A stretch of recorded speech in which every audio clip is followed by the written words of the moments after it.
भारत के prime minister Narendra Modi ji का बांग्लादेश का एक हिस्टोरिक दौरा हुआ। उसकी क्या इम्पोर्टेंस है, इसके साथ साथ एक ख़त लिखा प्राइम मिनिस्टर नरेंद्र मोदी ने पाकिस्तान के प्राइम मिनिस्टर इमरान खान को 23 मार्च के मौके पर, जो पाकिस्तान रेजोल्यूशन का डे है, उसमें उन्होंने कहा कि हम चाहते हैं कि पाकिस्तान से अच्छे ताल्लुकात हों, मगर टेररिज्म का ख़ात्मा होना चाहिए और जो इश्यूज़ हैं उनको रिजॉल्व होना चाहिए। इमरान खान ने कल जवाबन ख़त लिखा कि हम भी ऐसा ही चाहते हैं, लेकिन हम चाहते हैं कि कश्मीर का मसला हल हो। उनकी वही जो फिरकी होती है, वो कहते हैं कश्मीर में ही फंसी हुई है, ये एक उनका नैरेटिव है। खैर, इस पर भी बातचीत होगी। और इसके साथ साथ चीन पाकिस्तान में अपनी पहली अल्कोहलिक फैक्ट्री के लिए लाइसेंस लेने में एक तरह से कामयाब हो गया और बहुत बड़ी खबरें चल रही हैं। और वैसे जो पाकिस्तान में शराब की जो ख़रीदो फ़रोख्त है उस पर बहुत सख्ती है, मगर हमसाया मुल्क, बरादर मुल्क चीन के लिए तो कोई मसला नहीं है। वो उनके लिए एक शराब की बहुत बड़ी फैक्ट्री तैयार होगी। लेकिन उसके साथ साथ चीन के भी जो बड़े बड़े लीडर्स हैं वो कह रहे हैं कि ईरान तो एक टेलीफोन कॉल पे नहीं बिदकता, मगर पाकिस्तान, वो नाम नहीं लेते, मगर पाकिस्तान का मीडिया कह रहा है कि इशारा पाकिस्तान की तरफ है। इन सब पर बातचीत है आज के हमारे खसूसी वीकली शो में मेजर गौरव आर्या जी से, जो चाणक्य फोरम के CEO भी हैं और इसके साथ साथ डायरेक्टर भी हैं और एक जानी पहचानी शख्सियत है। मैं वेलकम करता हूं हमारे वीडियो लिंक पर हमारे भाई मेजर गौरव आर्या साहब का। सबसे पहले गौरव भाई, होली मुबारक। क्योंकि होली बहुत बहुत मुबारक होली जी, बहुत एक दिन शुभकामनाएं। का तो नहीं होता, ये तो चलता रहता है हफ्ता भर बिल्कुल ही एक तरह से। और होली की स्पिरिट तो हम कहते हैं पूरा साल ही हम पर रहती है। जी। तो ये एक अच्छी खबर है कि होली मनाई जा रही है। लेकिन बाकी जो जियो पॉलिटिक्स की खबरें हैं, बातचीत हम शुरू करेंगे प्राइम मिनिस्टर नरेंद्र मोदी का जो बांग्लादेश का विज़िट है, वो क्यों इतना इम्पॉर्टेंट है। उस पर बहुत चर्चा हुई, इंटरनेशनल प्रेस में भी, भारत के प्रेस में भी, बांग्लादेश के प्रेस में भी। आप इसकी अहमियत को कैसे देखते हैं?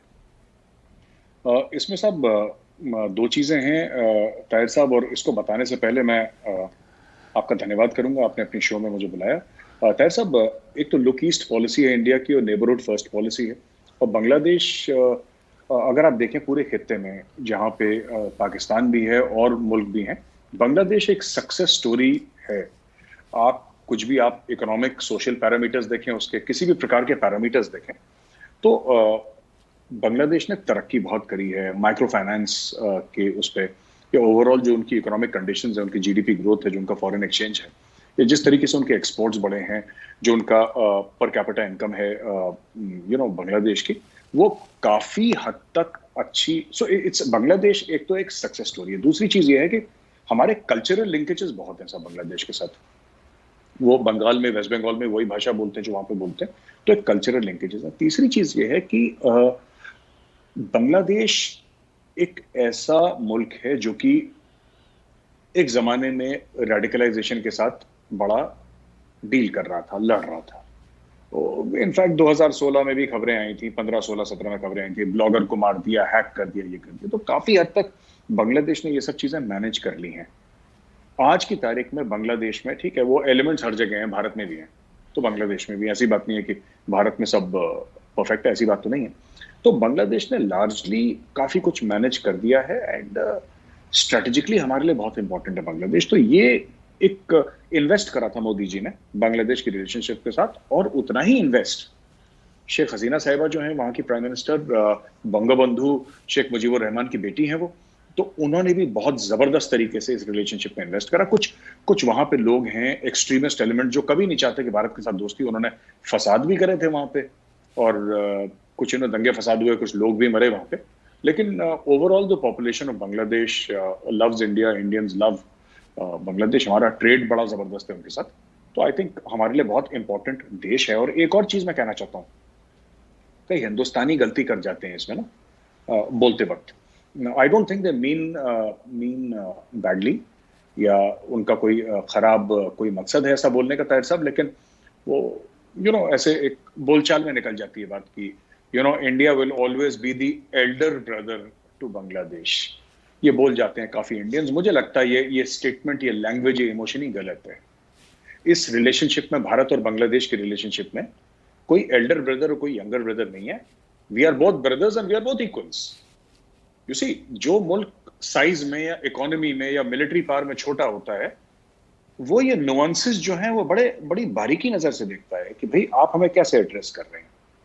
और आपका मतलब ना भी हो, फिर भी वहां पे बांग्लादेश में उसका यही रीड करता है, India is trying to play the big brother, so we should refrain from using such terminology. और मोदी जी ने भी यूज नहीं करी, और हमें करनी भी नहीं चाहिए कायदे से।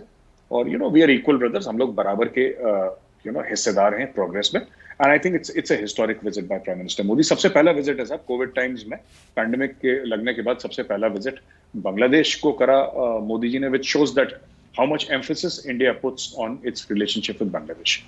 राइट और ये एक ऐसा मौका भी था जब बांग्लादेश में 50वीं इंडिपेंडेंस सेलिब्रेशन हो रही है, 50 साल। तो इसकी भी एक तारीखी हैसियत है, और ख़ास तौर पर जबकि पूरी दुनिया जानती है कि भारत का एक बहुत बड़ा रोल है बांग्लादेश की आज़ादी के लिए। बांग्लादेश उसको हमेशा तस्लीम करता है। लेकिन इसके साथ साथ गौरव भाई, ये भी एक तनाज़ा रहा सीए के कॉन्टेक्स्ट में। कुछ बांग्लादेश से भी आवाज़ें उठी कि सीए में वो जो एक मिसअंडरस्टैंडिंग वो जो एक्सट्रीम लेफ्ट ने क्रिएट की जी, मुसलमानों का नाम नहीं है तो इसमें बांग्लादेश भी इफ़ेक्ट होता है। हालांकि सीएए तो परसिक्यूटेड कम्युनिटीज़ को एकोमोडेट कर रहा था। तो क्या आप समझते हैं कि इस विज़िट से वो जो सीए के बारे में मुगालते थे या मुबालगे थे वो दूर हुए होंगे? कुछ हद तक जरूर हुए होंगे ताहिर साहब, लेकिन मुझे लगता है कि इसमें और काम करने की जरूरत है, क्योंकि हमारे यहाँ भी कुछ पॉलिटिशियंस हैं जो ट्विस्ट करके फिर भाग जाते हैं। तो फौज में इसको कहते हैं शूट एंड स्कूट। तो शूट एंड स्कूट मुहावरतन में इस्तेमाल कर रहा हूँ यहाँ पे। तो यहाँ पे बड़ा आम सी बात है कि मैंने शायद पिछले वीडियो में भी आपके बताया था कि कि राफेल डील में 30,000 करोड़ रुपए चोरी हो गए। बोला 2019 का चुनाव खत्म हुआ, इलेक्शन खत्म हुआ, उसके बाद कोई डिस्कशन ही नहीं उसके बारे में। डिमोनेटाइजेशन से पूरा देश डूब गया 2019 के बारे में। तो ये सब हमारे यहाँ भी कुछ पॉलिटिशियंस हैं, अगर उनको लगता है चोरी हुई है तो आप उसको कैरी फॉरवर्ड करिए ना। आप सुप्रीम कोर्ट जाइए, आप केस लड़िए। सुप्रीम कोर्ट ने जब उसका बोल दिया है, उसका क्लियर कर दिया सब कुछ, आप उसको परस्यू करिए। आप पब्लिक में वो नहीं करते, तो ये सब पब्लिक को भी अब पता लग गया है। जहां तक सीए एनआरसी, यही चीज, परसिक्यूटेड माइनॉरिटीज जो है बांग्लादेश में, पाकिस्तान में, अफगानिस्तान में, उनके लिए सीए बना।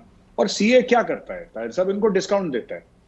सीए का मतलब ये नहीं कि जो मुसलमान हैं इन तीनों मुल्कों का, वो यहाँ की सिटीजनशिप नहीं ले सकता। अदनान समी ने ली ना सिटीजनशिप, वैसे कई और लोग हैं। अदनान समी मैं इसलिए बोल रहा हूँ क्योंकि he is a Muslim and he is a well recognised figure, एक इंटरनेशनली रिकॉग्नाइज्ड फेस है अदनान समी, इसलिए मैं उसका एग्जांपल दे रहा हूँ।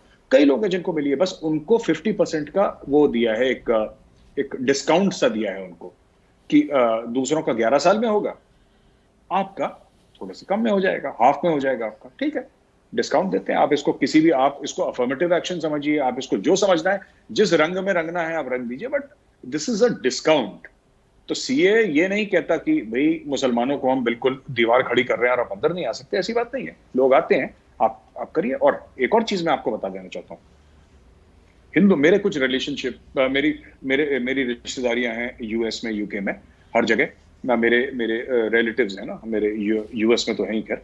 तो अगर वो लोग कल इंडिया की सिटीजनशिप लेना चाहते हैं, अपना यूएस की सिटीजनशिप, वो पैदा वहीं पे हुए, पर वहां की अगर सिटीजनशिप वो लोग सरेंडर करके इंडिया की सिटीजनशिप अप्लाई करना चाहते हैं, वो अभी उनके माँ बाप गए थे अमेरिका, वो तो अभी 25-30 साल के हो गए हैं। If they want, they will also have to take the longer route ना। इट इज नॉट दैट कि उनको आते ही थाल में मिल जाएगी इंडियन सिटीजनशिप, ऐसा नहीं है। और अगर हिंदू और सिख और बुद्धिस्ट और जैन और पारसी ये सब लोग इंडिया नहीं आए तो कहाँ जाएंगे? ये बताइए, इनके लिए कौन सा मुल्क है जो इनको वेलकम कर रहा है? कोई तो मुल्क वेलकम नहीं कर रहा। So they have to go somewhere. So इसलिए करा था। खैर, आई होप इससे मिसअंडरस्टैंडिंग थोड़ी सी दूर हो जाए, लेकिन हमें काम बहुत करना है इसके ऊपर सर। इसके अलावा भी प्राइम मिनिस्टर नरेंद्र मोदी का जो बांग्लादेश का दौरा है, वो जो बांग्लादेश और चीन के बीच बढ़ते हुए ताल्लुकात हैं, उसके कॉन्टेक्स्ट में भी देखा जा रहा है कि भारत की तरफ से एक वाज़ेह पैगाम है इस दौरे में कि आप हमारे नेचुरल एलाय हैं, हमने आपकी मदद की, हमारा आपके साथ ट्रेड भी बहुत है। तो आप बिल्कुल ही वन साइडेड ना हो जाइएगा। ये भी एक हमें फील होता है यहाँ बैठ के कि शायद इस दौरे में ये भी एक मैसेज है। तो आपको नज़र आता है ये मैसेज, और अगर ये मैसेज था या ये ऐसी कोऑपरेशन की भारत की तरफ से बात की गई या बांग्लादेश के साथ वर्सेस चाइना, तो वो किस नौयत की हो सकती है? मुझे तो ऐसा लगता है ताहिर साहब कि एक तो ये जो बात है ना, जो हम लोग अक्सर कहते हैं कि बांग्लादेश को फ्रीडम इंडिया ने दिलाया, ये सच भी है पर ये पूरा सच नहीं है। इंडियंस की सैक्रिफाइसेस थी, 3,000 से ज्यादा इंडियन आर्मी के सोल्जर्स ने और ऑफिसर्स ने अपनी जान दी है, ये बात सच है। लेकिन हजारों लाखों की तादाद में बंगाली भी अपने मुल्क के लिए मरे हैं, राइट? तो हमने मदद जरूर करी, बट और देखिए, बट हमें कहीं ना कहीं जब हम इस चीज को बहुत ज्यादा बांग्लादेशियों के सामने बोलेंगे, अगर हम लगातार इस चीज को ताहिर साहब रिपीट करते रहेंगे, देखो हमारी वजह से तुम्हारा मुल्क बना है, देखो, तो दिस ये जिसको कहते हैं ना कि अगर अगर इसको आप एहसान कहना चाहते हो, this is the wrong word to use, मैं गलत लफ्ज का इस्तेमाल कर रहा हूं, जानबूझ के कर रहा हूं to drive home a point. अगर आप इसको एहसान ही कहते हो तो फिर इसको रोज जताओ मत। आपने कर दिया ना, ठीक है, it's okay, because they are a very proud people, Bengalis generally, even in India जो बंगालीज है ना, है तो वही लोग ना, चाहे बांग्लादेश में, they are very proud people, they don't like to be talk down. So ये बिग ब्रदर है और हमने तुम्हें आजादी, ये सब मत बोलो। They know, they appreciate, they salute you, they thank you, but आप रोज रोज इनको ये जताओ मत, पहली चीज है। दूसरी चीज ये है कि बांग्लादेश एक सक्सेस स्टोरी है और चाइना चाहता है कंट्रोल करना, लेकिन चाइना को मार पड़ी। अब देखिए, मैं एक बात बताता हूं, आज से 2 साल पहले साहब कोई इस चीज को कहने को तैयार नहीं था कि चाइना इज अ विलन। कोई इस चीज को कहने को तैयार नहीं था कि चाइना बुरा है। तो चाइना का मार्केट इतना बड़ा था, चाइना का ये वो, दुनिया भर की बातें। लेकिन आज की तारीख में जब से क्वाड बना है, जब से ये कोरोना वायरस का पूरा ये जो वबा फैली है और लोग मरे हैं, डिस्प्लेस हुए हैं, और करोड़ों की तादाद में लोगों की जिसको कहते हैं कि साहब, जिसको कहते हैं दुकानें बंद हो गई, लोगों के बिजनेस ठप हो गए, विस्थापित हो गए लोग, तो कहीं ना कहीं चाइना के खिलाफ गुस्सा भी है। और इंडिया जब जाके बोलता है तो अब इंडिया की बात सुनी भी जाती है, क्योंकि इंडिया ने वैक्सीन दी है, वैक्सीन चाइना ने नहीं दी। और चाइना फ्री में क्या देता है सर? चाइना फ्री में कुछ भी नहीं देता। तो हाँ, ये भी एक मुद्दा था मोदी जी का, जो आप कह रहे हैं, मैं भी इसी बात को मानता हूं कि गए थे। और मुझे ऐसा लगता है कि कहीं पर भी इंडिया ने अगर इन्वेस्ट करा है, इंडिया का, देखिए, हम वो इन्वेस्टमेंट नहीं करते जो चाइना करता है, ये बात तो तय है सर। अगर चाइना $10 बिलियन करता है, मैं एक उदाहरण दे रहा हूं, एक एग्जाम्पल दे रहा हूं, अगर चाइना $10 बिलियन करता है तो हो सकता है इंडिया सिर्फ 5 करे या 3 करे, राइट?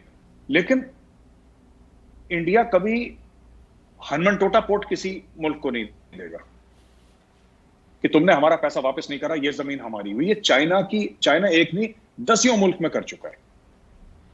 पाकिस्तान खुद, चाइना ने कितने एयरपोर्ट्स ये सब वगैरह और लैंडिंग इंस्टीट्यूशंस ने गिरवी रख रखे हैं पाकिस्तान के। हमने तो कितना पैसा दिया कितने मुल्कों को? कोई एक बता दे, किसी मुल्क की 1 स्क्वायर जमीन हमने बोली हो कि नहीं अब तुम हमें दे दो। तो मुल्कों को यह भी बात समझ में आ रही है कि चाइना पैसा ज्यादा देगा, लेकिन चाइना तुम्हारा घर, तुम्हारा परिवार गिरवी रख लेगा। इंडिया हो सकता है पैसा कम दे, लेकिन इंडिया कभी तुम्हारी बेइज्जती नहीं करेगा। इंडिया कभी ये नहीं बोलेगा कि नहीं, कल से तुम्हारे पार्लियामेंट की बिल्डिंग हमारी है, कल से ये सड़क हमारी है, कल से लाहौर से लेकर फैसलाबाद का जो मोटरवे है वो हमारा है। इंडिया कभी ऐसी बात करता ही नहीं, आज तक नहीं करी सर। अफगानिस्तान में कितने बिलियंस ऑफ डॉलर्स डाले, ठीक है, कभी किसी ने जताया हो, किसी ने बोला हो कि नहीं तुमने हमें, मत, उनका पार्लियामेंट हमने बनाया है, ठीक है, दैट्स ओके, बना दिया, दैट्स ऑल राइट। तो इंडिया का एक किरदार है जो लोग अब समझने लगे, रिस्पेक्ट करने लगे, और इसमें इंडिया का एक सॉफ्ट पावर बहुत जबरदस्त है जो चाइना कभी मैच नहीं कर सकता। चाइना कभी मैच नहीं कर सकता। You cannot match India soft power. I think America अगर नंबर 1 पे है या कोई और मुल्क अगर नंबर 1 पे, तो नंबर 2 पे इंडिया जरूर है इस मामले में। जितना बॉलीवुड का रीच है, जितना योगा का रीच है, जितना हमारे एंशिएंट कल्चर का रीच है, वो जबरदस्त है।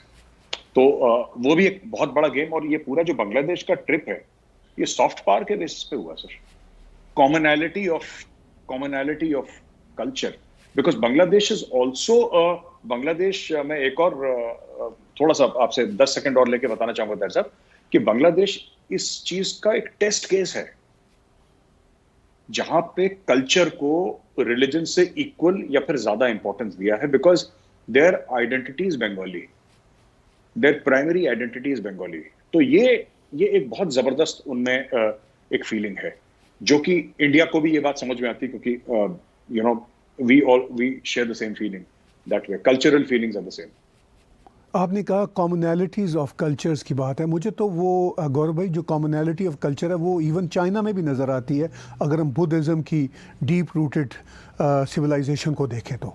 इसी तरह कॉमनैलिटी ऑफ कल्चर का जो मामला है भारत का, वो अफ़गानिस्तान तक और हत्ता कि ईरान तक जाता है। और ईरान में चाबहार की जो सारे का सारा प्रोजेक्ट था वो आपके सामने है। मेरा ख्याल है अमेरिकन्स के वजह से या चाइना की वजह से वो थोड़ा सा रुका, लेकिन अब चाइना की ईरान में इन्वेस्टमेंट जो है वो $400 बिलियन का एक प्रोजेक्ट की बातचीत चल रही है। हम पाकिस्तान को भी टच करेंगे, मगर थोड़ा सा मैं ईरान को भी टच करना चाहता हूँ।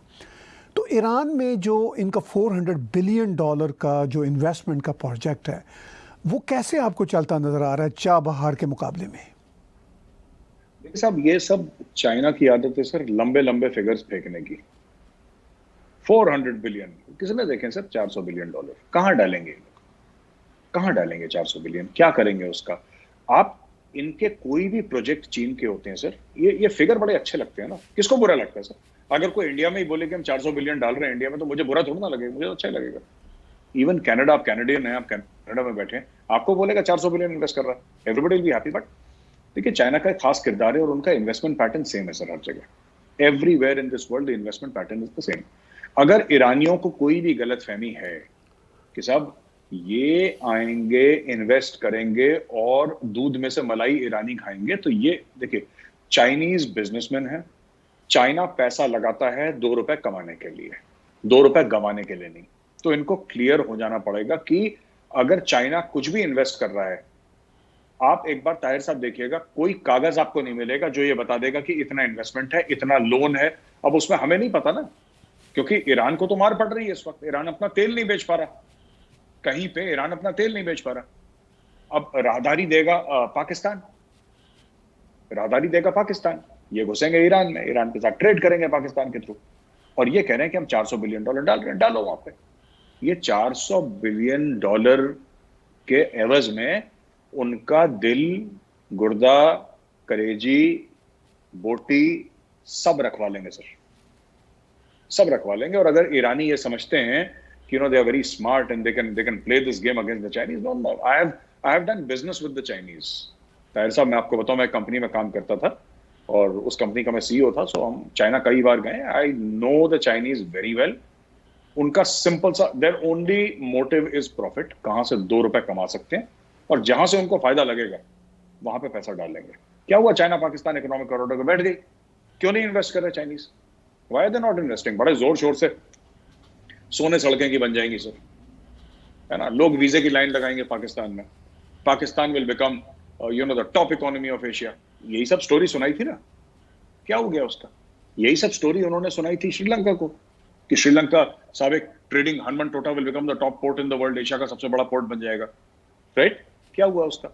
वही उन्होंने अफ्रीका में करा था, क्या हुआ अफ्रीका का? वही उन्होंने सेंट्रल एशियन रिपब्लिक्स में करा है, क्या हुआ वहां पे?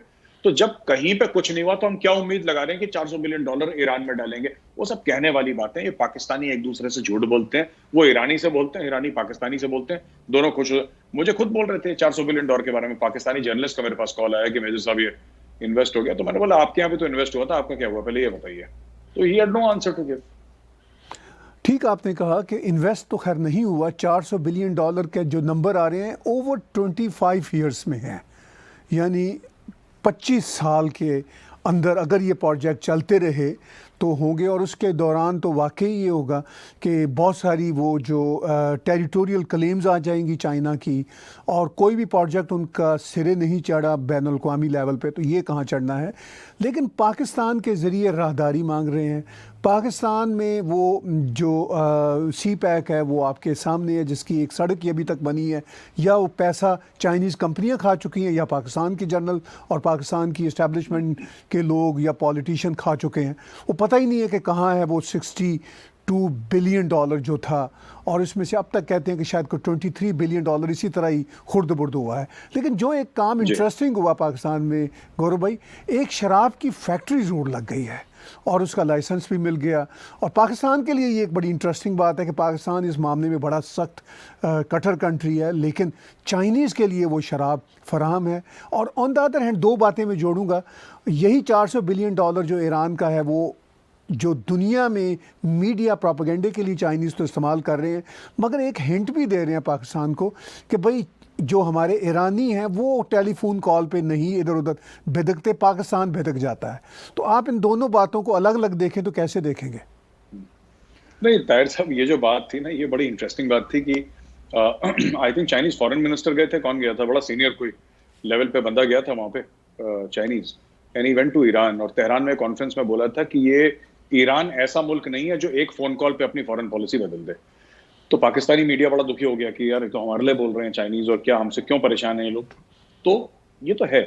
जहां तक शराब की फैक्ट्री है, ये सब देखिए, इमरान खान कहता है रियासत मदीना, फिर वहां पे शराब की फैक्ट्री, वो सुअर भी खाएंगे, वो कुत्ते भी खाएंगे, वो सब कुछ काम करेंगे, ठीक है।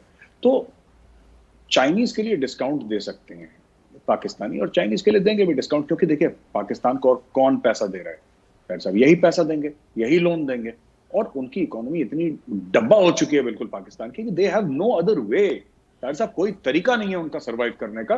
मैं बता रहा हूं, Pakistan is very very close to implosion. और जो आपने बात करी ना कि आप इनको अलग अलग कैसे देखते हैं, मुझे तो ये लगता है कि अभी क्योंकि ईरान काफी टाइम से परेशान है यूएस सैंक्शन से और ग्लोबल सैंक्शन से, because of its nuclear weapons programme, इसके लिए और भी इनकी हरकतें हैं जिनकी वजह से वो सैंक्शंस में है। मुझे ऐसा लगता है कि ये ईरान के लिए बहुत घातक, बहुत फेटल सिद्ध होगा।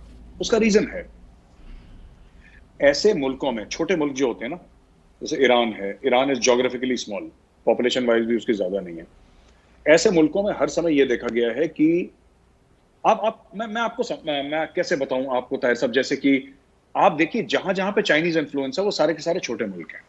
अब आप कोई बड़ा मुल्क नहीं है उसमें, सारे के सारे छोटे मुल्क हैं।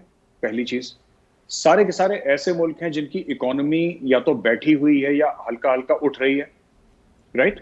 ये एक किस्म के मुल्क हैं जहां पे एक एलीट रूल करता है ना। और ऐसे मुल्क हैं ज्यादातर जहां पे इतनी मजबूत डेमोक्रेसी नहीं है। तो इसमें क्या होता है कि टॉप लीडरशिप को करप्ट करना बड़ा आसान होता है। वहां पे ये $100 मिलियन आयतुल्ला को देंगे, ये अहमद जिनाद या उसके 2-3 बंदे होंगे, उनको $100 मिलियन देंगे। इन्होंने यही तो करा श्रीलंका में भी, that is exactly what they did in Pakistan also.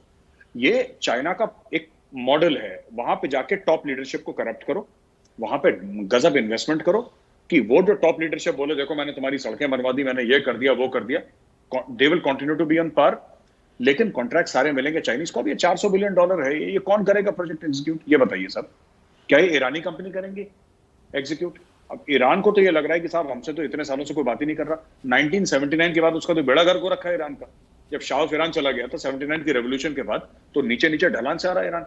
अब ईरान को एक उम्मीद की किरण लग रही है, कोई तो आए हमारे मुल्क में, कोई तो इन्वेस्ट करे, जो अमेरिका को आंखें दिखा दे। अमेरिका को आंखें कौन दिखाता है? चीन दिखाता है। आ जाओ जी, आप डालो पैसा अपना। बट इससे क्या होगा कि जब ये कर देंगे ना, तो बाकी दुनिया इनके लिए बंद हो जाएगी। Then they will become more and more dependent on the Chinese. जैसे पाकिस्तान हो गया ना, पाकिस्तान क्या करे, उसको पता है कि गड्ढे में जा रहा है, लेकिन पैसा कौन देगा? पैसा बीजिंग देगा। तो आप दोबारा बीजिंग के पास जाओगे, आप दोबारा बीजिंग के पास जाओगे। आप लोन के ऊपर जो आपका कर्ज चढ़ा है, जो आपका लोन के ऊपर जो सूद है, जिसको कहते हैं इंटरेस्ट, सूद के लिए आप फिर बीजिंग के पास जाओगे, और बीजिंग फिर सूद के ऊपर सूद लगाएगा, तो आपकी इकोनॉमी, यही होने वाला है ईरान के साथ दोबारा। तो इसका मतलब ये कि अनफॉर्चुनेटली पाकिस्तान हो और ईरान हो, वो चाइना के शिकंजे में कसे जा रहे हैं, चूँकि उनके पास ऑप्शन नहीं है, कोई और कंट्री उनको पैसा नहीं दे रहा। पाकिस्तान को फिर भी उम्मीद है कि शायद अमेरिकन्स IMF के ज़रिए या इवन अरब कंट्रीज़ के ज़रिए कोई ना कोई मदद दे दें। अभी भी ये होप थोड़ी सी पाकिस्तान में है। क्या आपको ये होप अभी भी नज़र आती है पाकिस्तान के लिए? सर मैं 1 मिनट अगर ईरान के बारे में वापस जाऊं जी। देखिए, ईरान के पास तेल है, इनको चाहिए तेल ऑनेस्टली। अब they need oil for their economy. अब सऊदी अरब से अब इनको लग रहा है कि साहब ये ऑयल वाला मामला बड़ा लंबा चौड़ा हो रहा है, डायरेक्ट लैंड रूट है यहां से, तो अब ये लोग तेल लाएंगे ये ईरान से, बिल्कुल लैंड रूट से ही तेल ले जाएंगे। अब ईरान को क्या लग रहा है, अगर ईरान को यह गलतफहमी है 1 रुपए की कि चाइना इनको डॉलर देगा और ये इनको तेल बेचेगा, तो सॉरी, चाइना इतना बेवकूफ नहीं है। या तो चाइना अपने करेंसी में इनको पैसा देगा, जैसे कि पाकिस्तान में बोला था कि तुम चाइनीज करेंसी पाकिस्तान में चलाओ, बात हुई थी कुछ साल पहले, या फिर चाइना बोलेगा कि ठीक है हम तुम्हारे यहां इन्वेस्टमेंट कर रहे हैं और तुम उसके एवज में हमें तेल दो। इनको जिसको भी ये गलत, देखिए सुनिए, मैं एक आपको छोटी सी बात बताता हूं, चाइना सिंगापुर में 400 बिलियन क्यों नहीं डाल रहा, वो इंग्लैंड में 400 बिलियन क्यों नहीं डाल रहा, क्योंकि उसको पता है कंट्रोल नहीं कर सकता वो, चाइनीज वांट कंट्रोल। सो ये लोग क्या करेंगे कि ईरान के पास तेल है, ईरान से उसका तेल लो, क्योंकि जो और कोई देश तो खरीद नहीं सकता ईरान से, क्योंकि ईरान के ऊपर सैंक्शंस है, ईरान से उसका तेल लो और तेल के एवज में बोलो कि ठीक है हम तुम्हारे इंफ्रास्ट्रक्चर बना देंगे, ईरान की सड़क बना दी, ईरान का ये कर दिया वो कर दिया, जो भी ईरान को चाहिए पूरा काम कर दिया, लेकिन वो सड़क बनाएगा कौन, चाइनीज, लेबर कौन होगा, चाइनीज, कॉन्ट्रैक्टर क्या होगा, चाइनीज। तो आपको ईरान को आपने पैसे दिए, वही पैसे वापस चाइना में चले गए। ये वही पाकिस्तान का drama they are playing out in Iran for Iranian oil, ये था। अब आपने पूछा पाकिस्तान के बारे में, तो मैं रिक्वेस्ट करूंगा एक बार ताहिर साहब आप दोबारा वो सवाल पूछ लें। जी, मैं यही कि क्या पाकिस्तान को अभी भी होप है कि शायद अमेरिकन से, वर्ल्ड बैंक से, एशियन बैंक से कोई ना कोई पैसे मिल जाएंगे या फिर अरबों से ही मिल जाएंगे, तो क्या ये होप है पाकिस्तान की अभी भी? नहीं, इसके अलावा कोई चारा नहीं है ना ताहिर साहब। आप क्या करेगा पाकिस्तान? पाकिस्तान क्या बोलेगा कि कल से हमने एक ऐसी सॉफ्टवेयर बनाई है जो दुनिया को चाहिए, तो हमारे पास $50 बिलियन अगले साल आ रहे हैं। ऐसा तो नहीं हो सकता, पाकिस्तान की एक्सपोर्ट तो ना के बराबर है, कुछ करते ही नहीं एक्सपोर्ट। वो लोग जो कपास बनाते थे, कॉटन वो ग्रो करते थे, वो कॉटन इंपोर्ट करके फिर वो कुछ, उनका तो बेड़ा ही गर्क हो रखा है ना। इवन फूड ग्रेन्स साहब, एक net exporter of food grains has today become a net importer of food grains. फिर इमरान खान झूठ बोलता है, पाकिस्तान में 5 मौसम है, पाकिस्तान में 12 मौसम है, 25 मौसम है। अरे पाकिस्तान में 1000 मौसम हो, नेट रिजल्ट ग्राउंड में क्या है? 0। पाकिस्तान का गंदम कहां से आ रहा है, पाकिस्तान का गेहूं कहां से आ रहा है? बाहर से आ रहा है। पाकिस्तान की हर चीज बाहर से आ रही है। पाकिस्तान का एग्रीकल्चरल सेक्टर बैठ गया। तो भाई पाकिस्तान के पास ताहिर साहब और कोई चारा है नहीं कि बाहर से पैसा मांगे। इससे क्यों भीख मांगता है इमरान खान? क्योंकि इमरान खान गलत नहीं है, इमरान खान, इसमें इमरान की गलती नहीं है। वो क्या करेगा भाई? आपके पास है क्या? देखिए आपके पास पैसा कहां से आएगा? आप एक्सपोर्ट करेंगे, कोई आपको डॉलर देगा, यही तो बात है ना। फिर आपके फॉरेन एक्सचेंज रिजर्व्स हैं, आप कुछ तो एक्सपोर्ट करते नहीं। जब आप कुछ एक्सपोर्ट करते नहीं जिसके एवज में कोई पैसा दे, तो फिर आपको फिर पैसा ही मांगना है दूसरे से। इससे पैसा मांगोगे, उसका लोन चुकाओगे, जब उसका लोन चढ़ जाएगा तो उसका जो सूद है, इससे लोन मार के ए से मांगोगे बी का, बी से मांगोगे डी का, डी का सी, यही करते रहते पूरा गोल गोल पैसा घुमा रहे। That's all we are waiting actually for the structure, और actually waiting to see how long the structure can last in Pakistan. ये कब तक स्ट्रक्चर चलेगा पूरा? तो पाकिस्तान के पास चारा नहीं है, मगर एक चारा नज़र हमें आता है कि भारत के साथ ताल्लुकात बेहतर करते हैं। जो भारत के साथ प्रॉक्सी टेररिज्म का सिलसिला है वो बंद कर दें। इधर उधर जो कशकोल लेके फिरना है, वो अगर भारत के साथ ही अपने मसाइल हल पाकिस्तान कर लेता है तो शायद इनके मसाइल हल हो जाए। मैं तो ऐसा समझता हूँ। इसी सिलसिला में हमने देखा सीज़ फायर हुआ, इसी सिलसिला में हमने देखा कि कुछ फिर बातचीत चली। प्राइम मिनिस्टर नरेंद्र मोदी ने एक ख़त भी लिखा जो मेरे नज़दीक बहुत मुश्किल था, चूँकि 23 मार्च के लिए भारत की तरफ से ख़त लिखना, अपने एम्पुटेशन ऑफ इंडिया को एक तरह से कहना कि चलिए कोई बात नहीं, ये एक दिल गुर्दे की बात थी जो प्राइम मिनिस्टर नरेंद्र मोदी ने की। उन्होंने अगरचे उसमें ये जिक्र किया कि ये टेररिज्म जो है ये खा रहा है रीजन को, इशारा दे दिया। प्राइम मिनिस्टर इमरान खान ने जवाबन कल ख़त लिखा और उन्होंने कहा कि हम भी चाहते हैं अच्छे तल्लुकात हो, मगर कश्मीर का मसला हल होना ज़रूरी है। आप दोनों ख़तों को कैसे देखते हैं? मुझे लगता है कि Imran Khan is not very bright actually. मुझे नहीं लगता कि इतने को इंटेलिजेंट हैं खास। वो क्रिकेटर के लेवल के बहुत शानदार, मैं खुद उनका फ़ैन हुआ करता था एक ज़माने में। वो गजब की गेंदबाजी करते थे, हैंडसम तो थे ही, वो आज भी हैंडसम। लेकिन हैंडसम होने की वजह से ज़्यादा वो उनको अप्रिशिएट करते थे लोग। क्रिकेटर तो और भी बहुत हैं, ऐसी बात नहीं है। जी, वो हैंडसम बहुत थे। तो अभी भी उसी का खा रहे हैं साहब, वो हैंडसम का और क्रिकेटर का खा रहे हैं, और तो कुछ उन्होंने करा नहीं। देखिए मैं आपको बताता हूँ, अगर मैं इमरान खान की जगह होता और तो मैं सबसे पहले ये कहता कि मैं आपके खत का वेलकम करता हूं and we should fight terrorism together. Pakistan खुद तो कहता है ना कि हम टेररिज्म के शिकार हैं। पाकिस्तान खुद कहता है कि टेररिज्म के शिकार हैं। पाकिस्तान खुद कहता है कि हमारे 80,000 बंदे मर गए टेररिज्म से। ज़रबे अज़्ब तो पाकिस्तान ने ही लॉन्च करा था, और भी दीगर आपके ऑपरेशन थे पाकिस्तान ने लॉन्च करे। फिर पाकिस्तान इतना घबराता क्यों? जब भी कोई टेररिज्म का नाम लेता है पाकिस्तान कहता है ये तो हमारी तरफ उंगली। इसका मतलब कि चोर की दाढ़ी में तिनका। मोदी जी ने ये तो नहीं बोला कि पाकिस्तान बंद करे टेररिज्म। मोदी ने यही तो बोला कि भाई आपको एफएटीएफ लगाए। क्यों लगाए आपको एफएटीएफ? क्योंकि आप टेरर फंडिंग कर रहे हैं। चलिए एफएटीएफ को भी 2 मिनट के लिए छोड़ दीजिए। सारे के सारे बंदे आपके यहां बैठे हैं, ओसामा से लेकर लश्कर का जो चीफ है वो, उससे लेकर जैश का चीफ से लेकर हिजबुल मुजाहिदीन का चीफ से लेकर क्वेटा शूरा से लेकर आप हकानी नेटवर्क, आप कौन सा बंदा है जो पाकिस्तान में नहीं है? और पाकिस्तान खुद, अगर पाकिस्तान का ये मौजू है कि हमारे 80,000 शहरियों को मार दिया है टेररिज्म की वजह से, हमारे लोग भी सफर करें, तो इनको तो सपोर्ट करना चाहिए था मोदी जी का लेटर। उनको तो ये कहना चाहिए था कि साहब बिल्कुल ठीक बात है, we should fight terror together. This would. अब इसने क्या कर दिया कश्मीर। अब इससे क्या होगा मैं आपको बताता हूं। कश्मीर कैसे होगा? चिट्ठी लिख के होगा कश्मीर। कश्मीर में देखिए बाजवा साहब ने कुछ नहीं करा। बाजवा साहब ने सबको बेवकूफ बनाया, बोला कि साहब ये जो हिंदू है खा जाएगा, इंडिया अटैक कर देगा। इंडिया ने अटैक नहीं करा। बाजवा साहब ने 3 साल का एक्सटेंशन लिया, मजे मार रहे हैं बाजवा साहब, राइट। और बाजवा साहब ने ये 370-35 से हटने के बाद भी कोई एक्शन नहीं लिया, ठीक है साहब, फिर भी कोई एक्शन नहीं लिया बाजवा साहब ने। इसके अलावा इंडिया ने भी अटैक नहीं करा। बाजवा साहब ने 370-35 का कोई जिक्र भी नहीं करा। उसके बाद इन्होंने सीज फायर भी कर दिया लाइन ऑफ कंट्रोल पे। अगर तुम्हें हिंदुस्तान को कश्मीर थाली में ही पकड़ाना था तो फिर ये इतनी लंबी लंबी ये गजलें गाना और मुशायरे करना और कि शाहीन है हम और परवाज ये फलाना, पता नहीं कैसी लंबी लंबी बातें करते। इनका प्रैक्टिकल ग्राउंड में कुछ है ही नहीं। एंड देन ही सेज कि Kashmir, the matter of Kashmir. देखिए ये कहते हैं कि इंडिया के साथ हमें बातचीत करनी है। इंडिया को कोई जरूरत नहीं इनके साथ बातचीत करने की। मैं आपको एक बात बताता हूँ, ठीक है, मुझे नहीं पता बाहर से यूएई से प्रेशर आया, कहां से प्रेशर आया, किसने चिट्ठी लिखी, पर इंडिया को कोई जरूरत है नहीं बात करने की इनसे। ये लोग उछलते रहते हैं कि मोदी जी का खत आ गया, मोदी जी ने ट्वीट कर दिया, ने ख्वाहिशात भेज दी। उसी में पाकिस्तानी मीडिया सर के बल नाच रहा था 4 दिन तक कि मोदी ने ट्वीट कर दिया। देखिए इंडिया कभी नहीं करेगा। मैं आपको आज एक प्रिडिक्शन कर दूं ताहिर साहब, India will never ever do it sir, it will never ever do it. India कभी नहीं करेगा ये जो पीछे हटना और ये कश्मीर इंडिया का एक 1994 का एक पार्लियामेंट का रेजोल्यूशन है कि पीओके और गिल्टेन पाकिस्तान हमारा है। हमारा पार्लियामेंट का रेजोल्यूशन है सर। और हमारी पार्लियामेंट वो पाकिस्तान की पार्लियामेंट नहीं है जिसको चलते फिरते कोई भी लात मार के चला जाता है, कोई भी डिक्टेटर आता है बोलता है पार्लियामेंट कल से नहीं होगी, बंद कर। हमारे ऐसा नहीं है। हमारे यहाँ पार्लियामेंट सुप्रीम है। पार्लियामेंट जो कहती है उसका वजन है। और हमारी पार्लियामेंट उतनी ही जबरदस्त है जितनी अमेरिका की पार्लियामेंट है या किसी और मुल्क की पार्लियामेंट है जो टॉप की कंट्रीज हैं। हमारे यहाँ पार्लियामेंट के वर्ड्स की सैंक्टिटी है। जैसे सेनेट है अमेरिका में, या कांग्रेस है, या ऐसे दीगर जो उनके जो इंस्टीट्यूशंस हैं, इट इज लाइक दैट।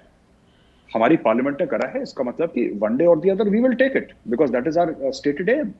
ये पता नहीं कौन से कश्मीर का राग अलाप रहे हैं, इनसे पाकिस्तान समझ नहीं रहा है। कश्मीर ले भी लिया ताहिर साहब तो करेंगे क्या कश्मीर का? लेकिन मुझे तो आज तक ये कोई समझा नहीं पाया कि साहब हम कश्मीर ले लेंगे तो हम इसका ये करेंगे। इनके पास जो था वो इनसे संभाला नहीं गया, अब इनको कश्मीर भी चाहिए। तो देखिए ये जो ख़त है फिर इमरान खान का, आप समझते हैं कि इनकी फेस सेविंग के लिए है, पब्लिक कंजम्पशन के लिए है, या फिर ये ख़त वो जो एक तरह से तल्लुकात अब दोबारा से थोड़े थोड़े बनने शुरू हुए हैं उन पर ज़्यादा डालेगा? नहीं, ये पीडीएम के लिए चिट्ठी लिखी है इमरान खान। ये इन्होंने नहीं लिखी नरेंद्र मोदी जी को, ये एड्रेस नरेंद्र मोदी जी को थी। ये लिखी है पीडीएम वालों को। ये नून लीग के लिए है, ये पीपल्स पार्टी के लिए है सर। ये मैं बता रहा हूं आपको, ये मौलाना फजल रहमान के लिए चिट्ठी है। ये इन सब लोग कि देखो मैं अभी भी कश्मीर का झंडा ऊपर उठा रहा हूं, तुम लोग नहीं कहते, मैंने कहा है, देखो मैंने कश्मीर के बारे में। But Imran Khan will be remembered as the prime minister in Pakistan history. ये दोनों नियाजियों ने डुबाया था, मैं बता रहा हूँ आपको। एक ने ढाका में और एक ने यहाँ पे डुबाया। यही है बस। यानी इनकी एक अपनी जो हिस्टोरिक इम्पोर्टेंस है कि ये सकूते कश्मीर के नाम से जाने जाएंगे। बिल्कुल सर, बिल्कुल ताहिर साहब, बिल्कुल सकूत है कश्मीर और सकूत है ढाका। ठीक है।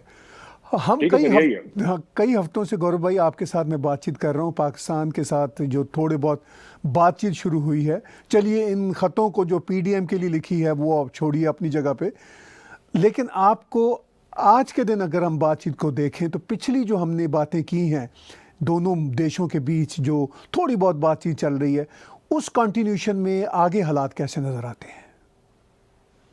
देखिए, मुझे तो यही लगता है कि हालात अच्छे हों, सीज फायर टिका रहे तो अच्छा है, हमारे लिए भी अच्छा है, पाकिस्तान के लिए भी अच्छा है।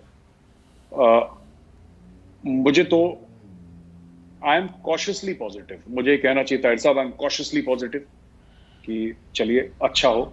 हम भी नेक ख्वाहिशात भेजते हैं, हम भी चाहते हैं कि सब कुछ ठीक ठाक हो, लेकिन इसमें एक चीज तो है ना कि अगर कुछ हो जाता है वहां से, जैसा कि बार बार हुआ है, मैं इसलिए बोल रहा हूं ये चीज, मैं इस चीज में कोई कीड़े नहीं डाल रहा, मैं कुछ ऐसी गलत चीज नहीं ढूंढने की कोशिश कर रहा, लेकिन ताहिर साहब ऐसा अक्सर हुआ है कि जब भी ऐसे पीस ओवरचर्स हुए हैं इंडिया की तरफ से, तो वहां से कुछ ना कुछ ऐसा वो लोग मानते ही नहीं है। फिर वो कहते हैं कि फॉल्स फ्लैग ऑपरेशन, ये बेचारे इमरान खान को, क्रिकेटर आदमी है, इसको तो स्क्वायर लेग, गली, फाइन लेग, उसको ये सब पता था। इसको बेचारे को किसी पाकिस्तानी आर्मी ने सिखा दिया कि सर ये फॉल्स फ्लैग ऑपरेशन जरूर बोल देना हर जगह, तो वो चीज वो रटता रहता है। फॉल्स फ्लैग उसको किसी ने बता दिया, does not know what false flag is, वो बोलता रहता है। तो वो Pakistan keeps on accusing India, तो ये सब इनका चलता रहेगा। देखिए, मैं तो चाहता हूं बने, लेकिन पीस जब तक नहीं होगा, जब तक पाकिस्तान टेररिज्म बंद ना करे, ताहिर साहब ये बात पक्की है। ये मैं आपको बता रहा हूँ, the thinking of the Modi government, this is the thinking of the Modi government, because I have spoken to some very senior people, bureaucrats also, and other people in the military. All of them stand solidly behind the ceasefire. वो कहते हैं साहब हम ceasefire को honour करेंगे। Indian army भी कह रही है, मैंने बात करी जिन लोगों से, as a person belonging to the media, we've asked them and they said कि we solidly stand behind this ceasefire. पर मुझे पता है अगर कुछ गड़बड़ पाकिस्तान से होती है फिर दिक्कत होगी। मैं अभी रिसेंटली भारत के फॉरेन मिनिस्टर जयशंकर जी का एक इंटरव्यू टाइम्स नाउ में सुन रहा था। उनसे जब टाइम्स नाउ के एडिटर ने पूछा कि आप बताइए कि ताजिकिस्तान में जो कॉन्फ्रेंस होने जा रही है उसमें क्या आपकी कोई साइड लाइन मीटिंग होगी पाकिस्तान के काउंटर पार्ट से, इस तरह पाकिस्तान के साथ ताल्लुकात के हवाले से, तो उन्होंने बिल्कुल डॉज किया और एवॉइड किया। उसकी क्या वजह आपको नज़र आ सकती है? सर मुझे तो यही नहीं पता है कि पाकिस्तान का फॉरेन मिनिस्टर है कौन। I swear I don't know. Shah Mahmood Qureshi, मैं आपको याद दिला। नहीं सर, नहीं सर, ताहिर साहब, नहीं है शाह महमूद कुरैशी पाकिस्तान का फॉरेन मिनिस्टर। देखिए कभी कभी ना डब्बू जी बोल देते हैं, फायरिंग कर देते हैं डब्बू जी ना, कभी कभी वो फायरिंग कर देते हैं। मुझे कभी कभी लगता है कि he is the foreign minister. कभी वो लेडी है, क्या नाम है, मैं उनका नाम भूल जाता हूँ, मोहतरमा का जी, कभी वो फायरिंग कर जी याद आएगा मैं बताऊंगा कभी। वो तो आई don't know who the foreign minister Pakistan is. वो तो आईएसपीआर है ना बेसिकली। तो हाँ, वो आईएसपीआर तो है ही साहब, वो तो खैर माई बाप है सबका, लेकिन मुझे नहीं लगता, क्योंकि आप देखिए ना कि इस पे अगर मोदी जी की चिट्ठी आई तो क्या शाह महमूद कुरैशी साहब का बयान आया उस पर? बयान किसका आया सर? अब आईटी मिनिस्टर ऑफ पाकिस्तान का बयान आया सर। अरे तुम्हारा क्या काम है इससे? You let Shah Mahmood Qureshi do your job. तो यहाँ पे हर एक बंदा दूसरे का काम कर रहा है। तो अच्छा है कि बातचीत अभी ना, आई थिंक जिसको कहते हैं ना हौले हौले, आराम से, टेक इट इजी, देखते हैं धीरे धीरे कैसे गाड़ी आगे चलती है। इतना ज्यादा इसमें ना वो यहाँ पे क्या लोग थोड़ा सा वो हो जाते हैं, they get emotional very fast. Right I think that must be avoided sir. हम जो जियो पॉलिटिक्स पे बातचीत आज भी कर रहे हैं और करते भी रहते हैं, मैं इसको जोड़ना चाहता हूँ आखिर में आपके थिंक टैंक के साथ, चाणक्य फोरम के साथ। वो आपका डायलॉग भी आता है, लेकिन अलग से एक वेबसाइट है chanakyaforum.com, और उसका जो मकसद है आज हमारे व्यूअर्स को बताइए कि वो साउथ एशिया का क्या थिंक टैंक है, भारत की आंख से देखा हुआ, या क्या उसकी अहमियत है? ताहिर साहब, मैं बता दूं कि ये थिंक टैंक मैंने इसलिए शुरू करा क्योंकि बहुत ज़्यादा इंडिया में और ये चीज़ है कि जो हमारा हर समय एक फैसिनेशन है कि बाहर का, सुनजू है चाइना का तो वो बताएगा, मैकियावेली है जिसने द प्रिंस लिखी थी वो बताएगा, ये अमेरिकन जनरल्स हैं, ये ब्रिटिश जनरल्स हैं, इनको स्टडी करो। इनको तो हमें स्टडी करना ही चाहिए, इसमें कोई शक नहीं है। नॉलेज जहां से भी आए हमें नॉलेज लेनी चाहिए, इल्म जहां से आए, इल्म कभी बुरा नहीं होता, इल्म दुश्मन की तरफ से आए वो भी अच्छा है। लेकिन कहीं ना कहीं जो हमारी संस्कृति है भारत की, जो विष्णुगुप्त चाणक्य ने हमें सिखाया था कि स्टेट क्राफ्ट क्या होता है, इकोनॉमी कैसे रन होती है। हम कहीं ना कहीं भारतवासी भूल गए अपना खुद का पास्ट। आज से 2500 साल से भी ज्यादा पहले चाणक्य थे, जो हमें कुछ चाणक्य नीति बता कर गए थे कि इस तरीके से देश चलता है, इस तरीके से राष्ट्र चलता है।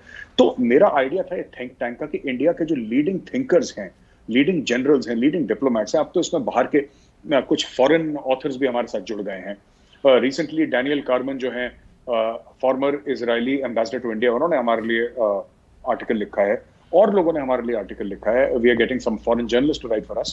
सो ये सब हो रहा है, लेकिन आइडिया इसमें यही था कि रिस्पेक्ट योर पास्ट। जो आपका अतीत है, जो आपका इतिहास है, उसकी इज्जत करो। जो बाहर से इल्म आ रहा है, बाहर से ज्ञान आ रहा है आपको, वो तो आप करो बिल्कुल। सुनजू आ रहा है चाइना से, why not, more than welcome.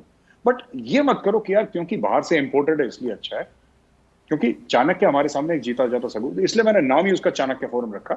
साम दाम दंड भेद, 4 pillars of state craft, that is the concept sir. ऐसे काम होगा। और ये मेरा आइडिया था, तो मैंने थिंक टैंक शुरू कर दिया। मेरे पास थोड़ी सी सेविंग्स थी, मैंने इकट्ठा करी, वेबसाइट बुक करी, एक हमारी टीम है छोटी सी, एंड वी रन chanakyaforum.com। बहुत बढ़िया काम किया, और वाकई ये बात दिल को लगती है कि हम डेमोक्रेसी की बात करते हैं तो एरिस्टोटल को कोट करते हैं, मगर भूल जाते हैं कि चाणक्य नीति जो है वो कितनी इम्पॉर्टेंट है। वो शायद पिलर है जो मॉडर्न डेमोक्रेसी की फाउंडेशन थी। इनफैक्ट उनकी जो एक मतलब किताब है, जो उनके सारे के सारे रूल्स के बारे में, प्रिंसिपल्स जो हमें बताती है। मैं ये समझता हूँ कि ये आपने बहुत बढ़िया काम किया। इससे जो हमारे नॉर्थ अमेरिका में बसने वाले ख़ास तौर पर जो इंटेलेक्चुअल्स हैं, उनको भी जुड़ना चाहिए और आपकी वेबसाइट को बाकायदगी से देखना चाहिए, क्योंकि जियो पॉलिटिक्स की जो बातें आप हमारे शो में हर वीक करते हैं और जो आपके अपने शोज़ में होती हैं, वो सब की सब हमें मिल जाएंगी इस वेबसाइट पे भी। और हम स्क्रीन पे इस वेबसाइट का एड्रेस भी अपने व्यूअर्स को साथ साथ देते रहेंगे, ताकि वो इस वेबसाइट को विज़िट करते रहें। आखिर में आज की बातचीत को आप कैसे कंक्लूड करना चाहेंगे? मैं तो ताहिर साहब यही कहूँगा कि जो बांग्लादेश का दौरा था वो बहुत अच्छा था, लेकिन एक चीज़ मैं कहना चाहूँगा कि एक आर्टिकल लिखा था चाणक्य फोरम में ही, जनरल सैयद अता हसनैन इंडिया के बड़े सीनियर जनरल हैं, 15 कोर कमांडर भी हैं, और मैं तो उनको अपना गुरु मानता हूँ, बिकॉज मैं उनसे बहुत सीखता हूँ। उनके आर्टिकल में लास्ट में एक उन्होंने चीज़ लिखी थी कि अगर नरेंद्र मोदी जी जब गए थे बांग्लादेश शेख हसीना से मिलने के लिए, ये जनरल हसनैन साहब के लास्ट जो आर्टिकल की लास्ट लाइन है, अगर उनके साथ वहां पे जनरल बाजवा भी जाते और जो 30 लाख बंगालियों को मारा था और 10 लाख बंगाली औरतों का रेप करा था, अगर उसके लिए एक बार माफी मांगते, या एक अपने जिसको कहते हैं ना कि एक रिग्रेट का इजहार करते वहां पे, तो पुराने घाव भर जाते और ये खित्ता फिर से फल फूल जाता। लेकिन मुझे ऐसा लगता है कि जब तक ये 71 का चैप्टर क्लोज नहीं होगा, जो वहां पे जेनोसाइड हुआ था बंगालियों का, तब तक ये घाव ऐसी रिश्ता रहेगा आगे और इससे प्रॉब्लम्स आती रहेंगी। ताहिर साहब बहुत बढ़िया बात की जनरल अता साहब ने भी, और आपने हमें याद दिला के बहुत अच्छा किया, इसलिए कि वाकई ये कोर इशू है। अगर आइडियली ऐसा होता तो शायद एक्चुअल पीस की बुनियादें पड़ जाती, लेकिन अभी शायद वो एक्चुअल पीस हमने देखना है। बहुत बहुत शुक्रिया मेजर गौरवारिया जी, आपके वक्त देने का। हर हफ्ते की तरह इस बार भी आपने वक्त दिया, और आपसे बातचीत होती रहेगी। Thank you very much. Thank you sir, thank you sir. बातचीत सुन रहे थे आप मेजर गौरवारिया जी की। बहुत इंपॉर्टेंट बातें जियो पॉलिटिक्स के हवाले से उन्होंने की, और इसी तरह हर हफ्ते हम उनकी बातचीत आपके साथ शेयर करते रहेंगे। आज का बिला तकल्लुफ़ तजिया मेजर गौरवारिया और मेरे साथ देखने और सुनने का बहुत शुक्रिया। यूट्यूब का चैनल सब्सक्राइब कीजिए। TechTVSouthAsia.com की वेबसाइट पे जाके हमारा डोनेट का बटन आप क्लिक कीजिए। आप पेपॉल के ज़रिए, पैट्रॉन के ज़रिए और क्रेडिट कार्ड के ज़रिए हमें कंट्रीब्यूट कर सकते हैं। इसी तरह आप इसी यूट्यूब के चैनल पे डोनेट का बटन ऊपर में है, उसको आप दबा सकते हैं। बहुत बहुत शुक्रिया एक बार फिर हमारी तरफ से आज का बिला तकल्लुफ़ तजिया देखने और सुनने का। Subscribe Tech TV YouTube channel and press the notification button.